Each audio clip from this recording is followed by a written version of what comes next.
Hello, hello. Welcome back to the Parenthood and Relationship Podcast. Before we dive into the interview with Lodovica Guidarelli, let me share a few details about what makes this episode special, why you should listen in, and give you a little bit of background on this guest expert that we have with us today.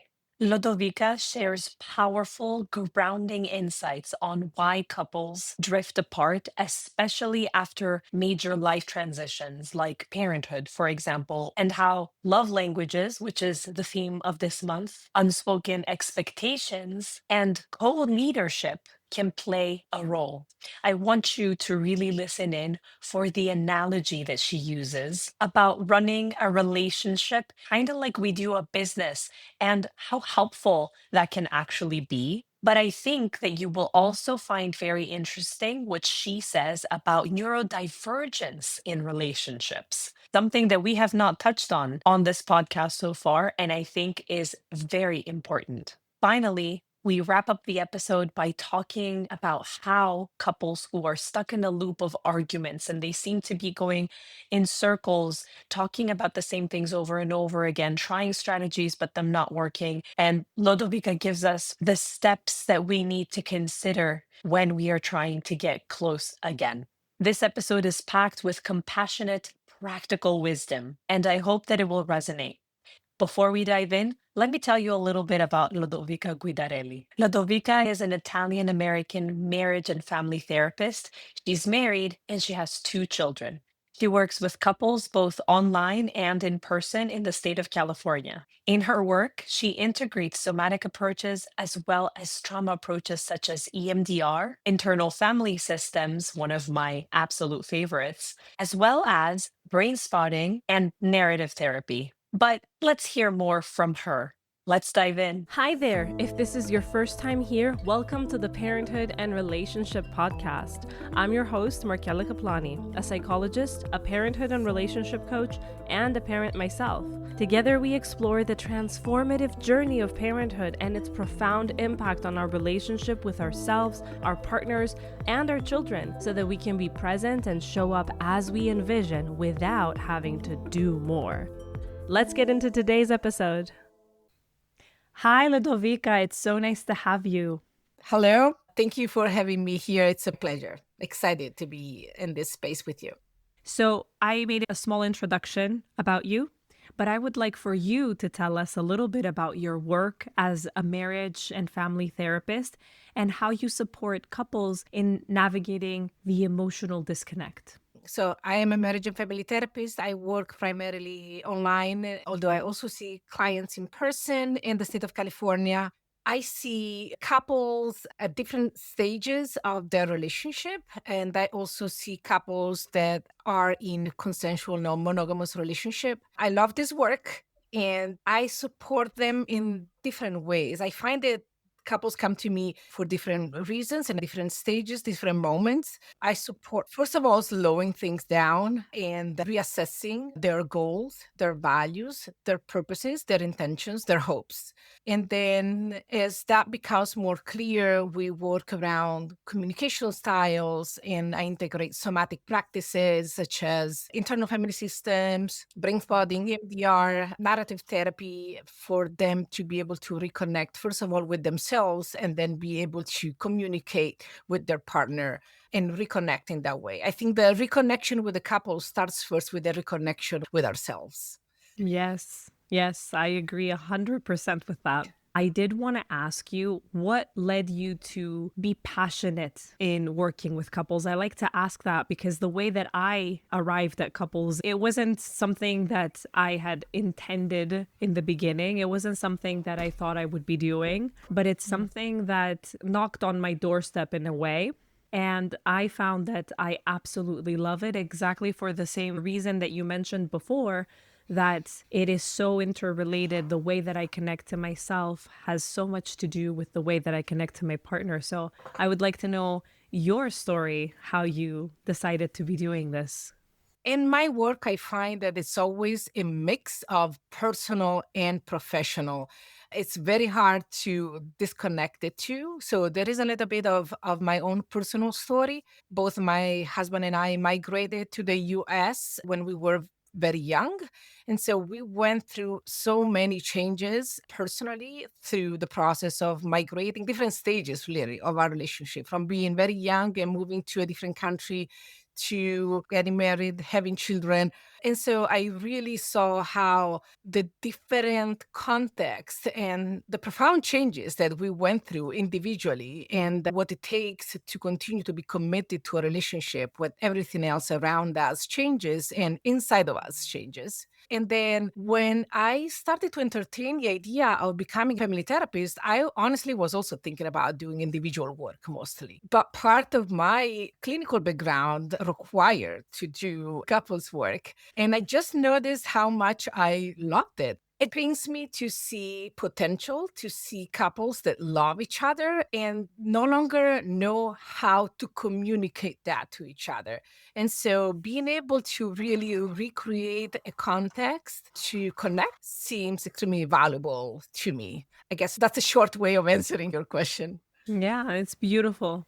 For me, I think it was basically just a client of mine decided to invite her husband to come forward and share some information. And that was an eye opener. I assumed that you only get one perspective when you only see one person. But this is a whole new world that's opening now that I can see his perspective on things and how he understands what's happening for her and for them. And then the next time it happened, I was working with a mom who was very distressed, but she told me my biggest issue is my marriage. And the thing that I care about most, even though I lack support, even though I feel unworthy as a mom, even though we're working on these things, the thing that I really want is to salvage my marriage. So, can I bring my husband? Can we work together? And as we did that work, I was amazed at how many things we can reach if we also work on the relational aspect, because a lot of times, like you said, it starts from us, but there are so many things that we can see about us because of how we project onto others. And the difficulties that we have in relating and connecting with the other person says a lot about the internal struggles that we also face.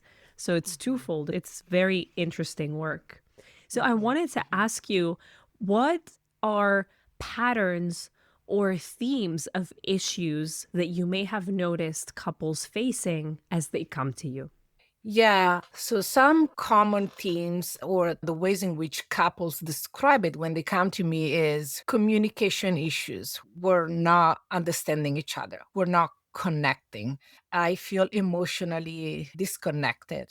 Lack of intimacy is definitely another reason. And oftentimes differing parenting styles gets in between. Different ideas about how to parent can also become an issue. That makes a lot of sense. I think that people who are listening are going to connect with at least one of these things. And it can get very tough when we become parents. So, in your experience, what are some of the things that lead to these issues, to this emotional disconnect that couples are facing? Why are so many couples? Because I hear this a lot. Divorce rates have risen. People are just egotistical. Nobody cares anymore about relationships. They just move on. And so I'm wondering, what is your perspective? Why do couples face these issues that you just mentioned? It could be many different factors and reasons. I would like to name maybe a few recurring culprits, so to say, that I can identify. Oftentimes, I find that there is lack of explicit communication around expectations, roles, and needs. And I see that especially with marriage, right? Like we assume that things will work out because we reached that goal that maybe we've been dreaming about for a long time. And instead, it becomes taken for granted. The other one could be also the changing of the roles, the changing of the context, especially when children come in the picture. We continue to operate according to ideas or values or expectations that maybe were working before the children, but they are no longer working. But we never really said it out loud. And so when we start assigning meaning to dynamics that are no longer working, then we start shaping negative ideas about our partners. We start calling them names, losing hope, feeling resentment. Then a lot of things start piling up. And so just reconnecting with expectations, being able to name them, being able to sit down and say, hey, where are we going? What it is that we're wanting for ourselves, what it is that we're wanting for our family, reconnecting really with needs, visions. Lack of time is another big problem. Contemporary families were all super busy, super scheduled. There's really little time to check in. So being intentional to slow down and check in with our partners and with the needs also becomes very important. I really like what you said about marriage. A lot of times Mhm. it does happen, and it comes from very positive intention. The couple feels like now we are committed because we achieved that goal, like you said. And Mhm. so I can depend on this love that we have developed. And it, I think, becomes very disappointing when they realize that I let it go because there were so many other things running. And this happens especially in parenthood. There's so many other things that get in Mhm. the way. And so I feel like, okay, I can let this go, not because I don't care about it, but because I think it's so strong that it will hold us. And then when I realized that it didn't, instead of simply saying, okay, I did let go, let's come back and repair, I Mhm. also assign meaning to the fact that, oh, so it wasn't so strong in the first place because it didn't hold us. It was supposed to hold us. It was supposed to be able to naturally flow without any damage. So, what does that say about our connection? Have you seen that happen? Oh my gosh, all the times. Assigning meaning. Or what does it mean? We're no longer connecting. It means that we weren't meant to be good together. It means that we're not the right fit for each other. Like jumping to those kind of conclusions actually is what makes things worse. Sometimes I use the example of the business with couples to slow this process down. I say, hey, can you imagine running a business without having weekly business meetings on the status of the business, checking in with the plan? Can you imagine a business succeeding just because we said we have a business? And so then the business will run on its own. And obviously, my couple saying, no, like that business would fail fairly quickly. I don't use the business model to reduce or take the romantic aspect of the relationship, but the intentional aspect of the business model is what I'm paying attention to. We make intentional choices for a business for it to be successful. And for the couple, it's the same. So let's go back. What intentional choices are we making to make this couple work? Let's set up a business meeting. And so instead of calling it a business meeting, maybe we do come up with some ideas about can we create regular check-in that work with your schedule, with your needs, with your family structure. I love the analogy with the business because we can understand very clearly that this is not something that would work. And it's a little saddening to think because as you were saying it, I was imagining it's the same thing if you told me if you stopped being there for your son for a week or for a month or for a year, would you expect that to go well? No. If you stop going to the gym for a week, for a month, for a year, do you expect your body to just sustain the work you've done? No. In so many other settings, the clear answer is no. But for some reason, which is so interesting to me, we seem to think that if our love is strong enough, it should be able to hold. And so I love the point that you are making. It's absolutely critical to go back and reconsider why would I assume that only in this area in my life I can completely let go and it can be okay. And it's not to guilt trip couples who have lost touch because they prioritized other things, because life took them in different areas for some time to say, oh, you guys are doomed and why did you do that? But it is to say that, okay, if it happened, let's not assign extra meaning, which then makes it 2, 3, 4 times harder. We can just work on how do we repair without the guilt, the shame, the assigning of unrealistic expectations. Yeah. I'm thinking this episode is about love languages as well. So the theme of this month is love languages. Mhm. And they've become very popular among couples. They have been helping a lot of people learn more about themselves and then learn more about how they relate to one another. And so a lot of people start to speak in terms of love languages and say, maybe that's what the problem is. I have a different love language. I am trying to meet your love language. Are you trying to really understand me and connect with me? What do you see in this aspect of love languages? Yeah, first of all, again, going back and making sure that our individual love languages have been communicated. Are we aware? Is there awareness about what it is that we need to feel loved? And also, even what does it look like to feel loved? For each one of us, how do we define it? How do we feel it? How do we know that we feel loved, that we feel connected? And staying open to changes, right? Because that can change through time, can change in different contexts. And so, again, not assuming that just because something worked in the past will continue to work. So, having that kind of check in with each other's love languages. One other thing that I've noticed about love languages is sometimes when we think about, for instance, acts of services, gender roles and unspoken expectation get mixed up and complicate things. I'll make an example to make it more clear. Maybe one partner would say, "Hey, I don't feel connected. I don't feel heard." And then the partner will say, I feel alone. I feel that I'm carrying the emotional load. And then the other partner would say, "But I'm doing the dishes, I'm cooking, I'm doing the laundry, I'm doing all of these things for you." And the message gets stuck right there, like almost confusing the task with their way of communicating love when the partner can be asking for partnership in planning, in envisioning. They may be asking for less time but more presence. And here I utilize the metaphor of a parent and a child.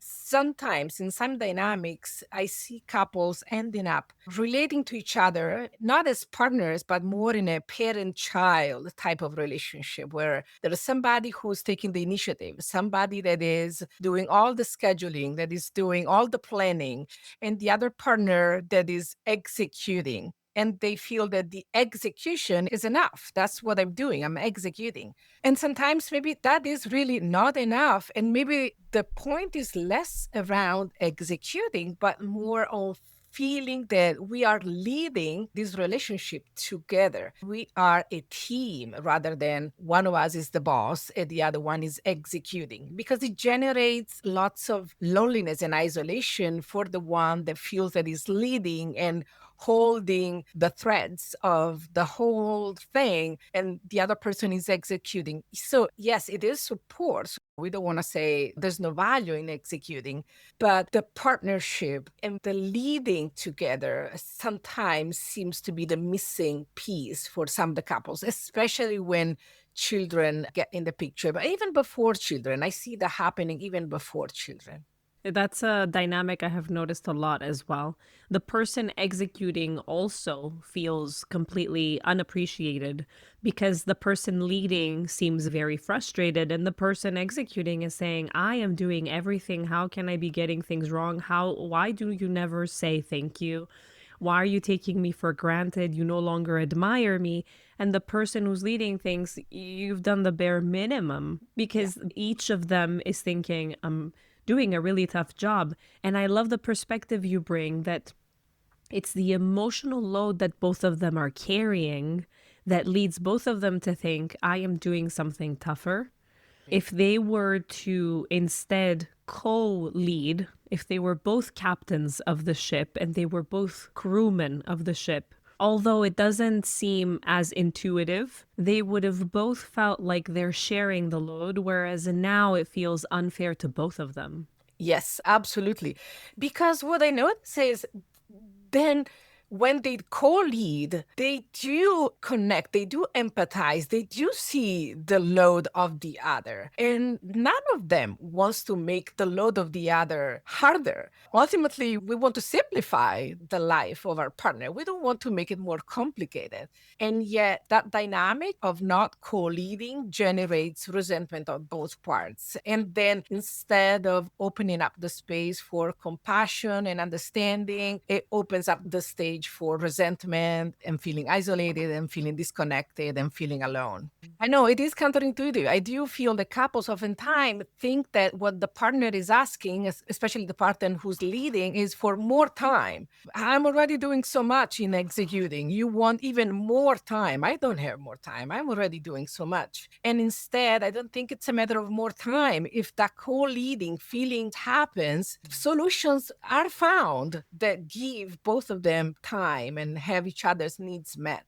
Yes, definitely. We were speaking before recording, and you mentioned something that I find extremely interesting. And only recently I have started considering and running into more. And that is in terms of neurodivergence. You told me that there are times where one of the partners, at least, has some form of neurodivergence, like autism, like ADHD, and that is undiagnosed. And it could also be getting in the way of the communication of the couple. It could be creating misunderstandings. So I would love for you to elaborate on that because I find it fascinating. I've been running into this lately, and it makes a big difference. I want to say from the get-go, it is a delicate topic because one thing that I also notice in the couples that sometimes happens is that we start labeling each other or diagnosing each other. I have a narcissistic wife or husband or partner. So one thing that I want to say right away is I encourage couples to stay away from diagnosing, from pathologizing the partner. That also hurts the relationship. Having said that, I do see sometimes that there may be a diagnosis that is already in place or sometimes is not in place. One of the two partners or both of them have never been diagnosed. At that point, naming a neurodivergence can become helpful because it adds compassion and self compassion. I'll give an example with forgetfulness, which is one aspect of ADHD. You would have maybe one partner complaining that their wife or husband or partner constantly forgets something that is very important for them. They make meaning, again, going back to the meaning making, they make meaning of that thing as you don't care about me. I'm not important for you. You remember all of these other things, work related, and you forget this small thing that I ask you to do every single day. It could be simple, right? Like leaving something around the house, closing a door or a window, you name it. Like it doesn't matter. It's forgetting something that I constantly remind you of. And then I hear both stories and I see that the person who's forgetting has good intentions and they feel ashamed. They feel really bad for forgetting that small thing. Forgetfulness is an aspect of ADHD. So it could be a real challenge for that person. Now, naming forgetfulness as I don't care about you, or naming forgetfulness as that's a challenge for the ways in which their brain was wired, or create the space for self compassion and taking responsibility, because that's another important piece. Do not think about diagnosis as a way of, oh, I have ADHD, so that means that I cannot fix it. No, that's not what I mean. Right? The opposite. Oh, now I understand why I keep forgetting. You know what? I'll put a sticker on the door so that I will help myself remember because I know that this is very important for my partner. Or I'll put a reminder on my phone so that I will remember because I know that this is very important for my partner. Now, will I always succeed? Maybe not. But just the fact that I am taking responsibility and I am creating some support for myself, that will do wonders. The partner will feel seen because they will see that I am taking responsibility for that forgetfulness and I'm trying to fix it as much as I can. Even if I don't succeed all the times, the partner will see the effort, will see the intention, will see that we care. and we want to make it work. So this is kind of a small example of the ways in which neurodivergence, if it's not named, can be misunderstood as not caring, when instead it's a skill that they need to develop. And I'll say one last thing. This language can be used even without the presence of neurodivergence. Instead of calling each other's name or pathologizing, we can simply see a behavior as, okay, I have not developed that skill for so many reasons. Like none of us have all the skills fully developed, right? So I see that I haven't developed that skill, whatever that is, and I will be working towards developing it, because we can become who we want to be when we become aware, we are intentional, and we put the work in. I think that it helps to think about it that way because not everybody necessarily has a diagnosis. Whether we have a diagnosis or we don't have a diagnosis, whether we are indeed neurodivergent or we aren't, it's really important to just take that responsibility and to be able to say, I am lacking in this. Because that's what it is. What you're saying is, I lack this skill, and that is being accountable. And that is like validating my partner's complaint or grievance or whatever it may be. And that is taking the responsibility to do something about it instead of saying, no, I am a good listener, but I'm telling you that I don't feel you listen. Whether that is because you've got ADHD and your mind is running somewhere else, or whether that is because you are dissociating because it's easier to be on your phone. And yes, you are listening, you are multitasking, quote unquote. I need you to give me eye contact and you're not doing it. Whatever the background reason is, if I accept that, okay, you're asking me for one thing and I keep on not doing it and it's hurting your feelings, let's see what I can try to do about it, and let's see what you can do to support me in this. And then that creates a feeling of mutual understanding and we're working as a team. Absolutely. And if it's okay, I would like to add one dimension, especially if the diagnosis is present but isn't diagnosed. Sometimes what I notice is that if, let's say, I always had ADHD since I was a child, that generated a lot of issues, maybe at school, maybe at home, maybe I was a kid that was a troublemaker, and I was shamed. I was constantly in trouble. I was often punished. So that has created also a history of defending ourselves. And so sometimes there could be some layers that we could name attachment injuries that prevent us from taking responsibility, because taking responsibility brings us back to times where we were shamed for doing something wrong, or we were punished for doing something wrong. So sometimes it gets hard to simply say, hey, you know what? You're right. I do this. Let me see how I can fix it, which it seems so easy to do in some ways, but it isn't when there is maybe a complex history of being shamed or punished or isolated or judged because of some problems or behaviors that maybe were connected to ADHD, let's say. So I do want to name it because sometimes it surprises how hard it can be to take that step of taking responsibility. And again, doing it with compassion is a hard step. So, what can couples start to do when they notice that there seems to be quite a big disconnect in the way that I perceive what's happening and in the way that you perceive what's happening, in my love language and the way that I need to be loved and the way that you are giving me love and the way that I naturally give you love and you don't accept it? What are some tools besides maybe the check-ins that we discussed that couples can use in order to start to feel close again? Slowing things down.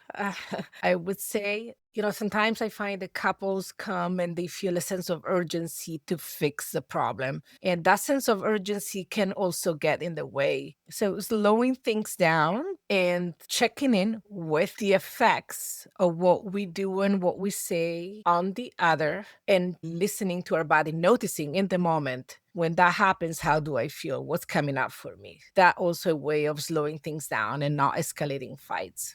A lot of people nowadays will say, and it is very true, that I am very disconnected from my body. I'm not there yet.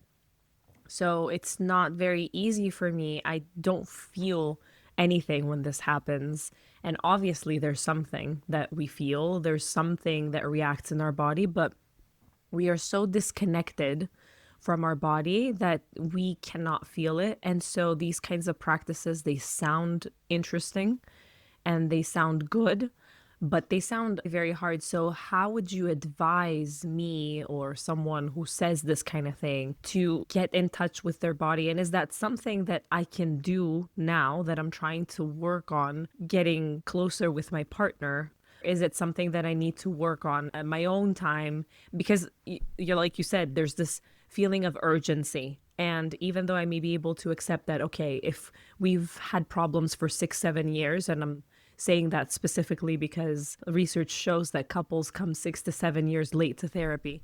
So if we haven't been well for 6, 7 years, I don't expect, okay, I can understand that we are not going to get better in a month. But if you are telling me to get in touch with my body, start to resolve my trauma, and go back to my childhood, oh my God, does that mean that as I do this work, we are not going to be getting closer to each other? More specifically to the somatic thing, is there a way that I, as one member of the couple, can start to get closer to my body so that then I can use this somatic connection and knowledge in the communication with my partner the way that you described?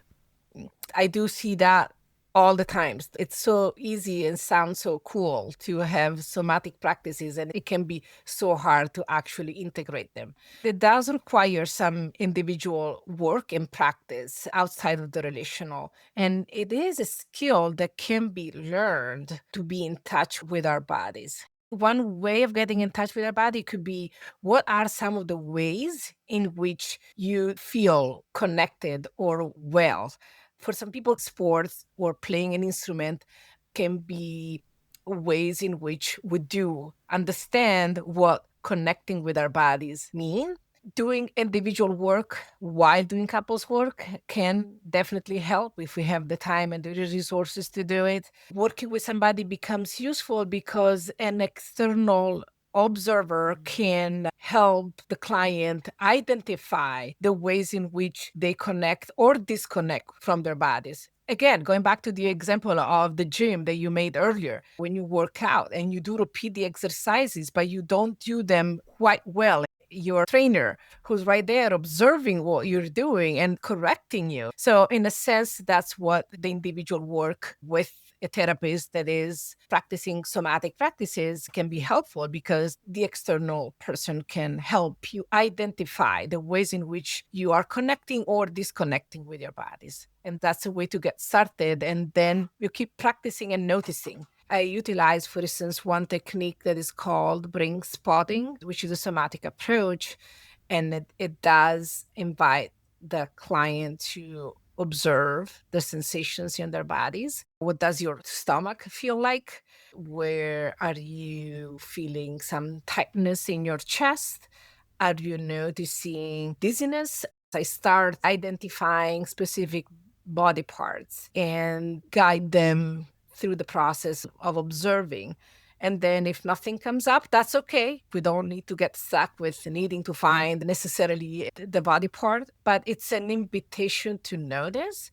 And again, I think the more we do it, the better we become at noticing. It's a skill that needs to be learned. So we cannot take it for granted that we are aware of what's happening to our body, and trust, though, that we can learn it as we keep practicing it.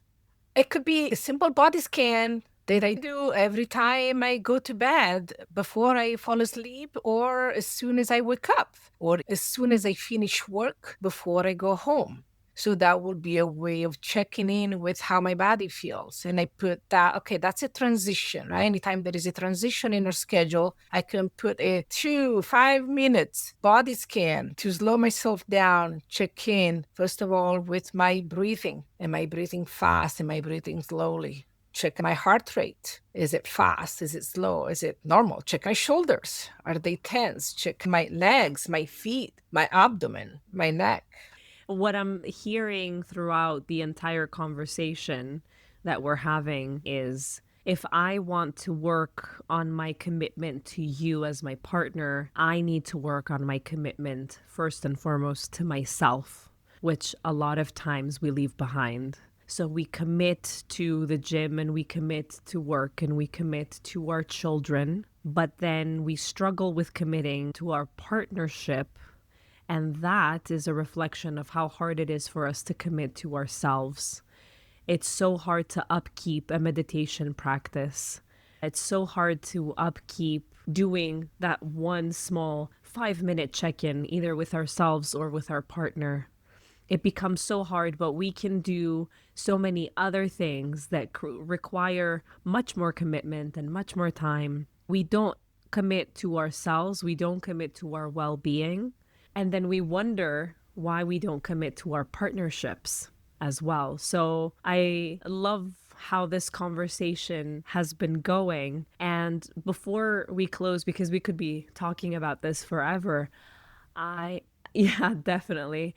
I would like for you to pinpoint the one most important message that you would like to give couples who feel like they're stuck in a loop, who keep on running into the same arguments, keep on having the same fights, keep on feeling the same exact feelings about one another. What is something that couples can do if they can't remember everything that we said? What's one thing you want them to walk away with after listening to this episode? Very difficult question. But one thing could be letting go of meanings and assumptions.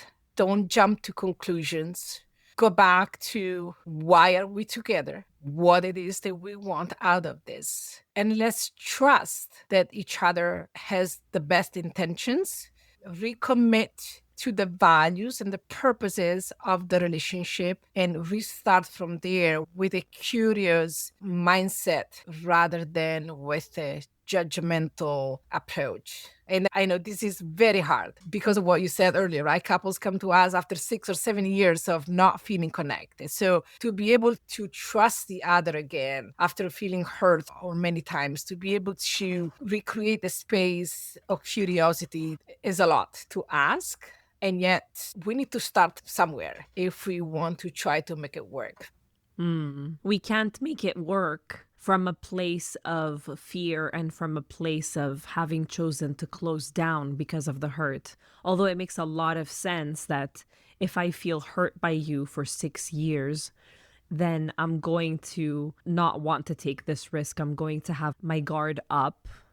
At the same time, I can't expect that having my guard up, I can really get close to you. And that's the hardest part. And I think that's where the work that couples do with a professional becomes important, when a couple realizes that despite having tried, despite using strategies, despite having the good intention that both of us don't want this relationship, partnership, marriage to dissolve, we are still finding ourselves in a loop.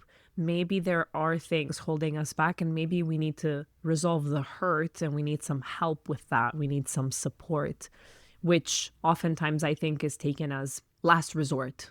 We must be really bad if we need to see a therapist, and we avoid seeing the therapist in time. Hence, we end up seeing them 6 to 7 years later, because we assign meaning to therapy as well, as if it is failure or it means that there's something wrong with us.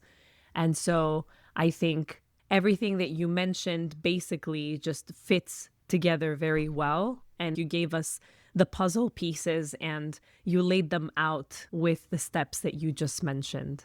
So thank you for that amazing closing. Thank you for all the value that you shared with us throughout. Before we go, I would like for you to let my audience know where they can reach you, how they can keep in touch. If there's anything that you want to share with them, I'll definitely have any links that you want to share in the show notes. So whoever is listening, whoever is interested, you can find the links there. But do tell us where we can get in touch, where we can find you, follow you? My website is www.lodovicaguidarelli.com. And the best way to reach me is either via text at 858-255-0895 or via email. And my email is lodovicaguidarellimft@gmail.com. And I'd be happy to offer a first initial session at half price for your listeners. Oh, that is amazing. Thank you very much. Okay, so I'll definitely be sharing the links. And I think that anybody listening needs to jump at the opportunity to get in touch with you and continue this conversation. Thank you again for being here. Thank you so much for having me. Bye bye. Bye bye.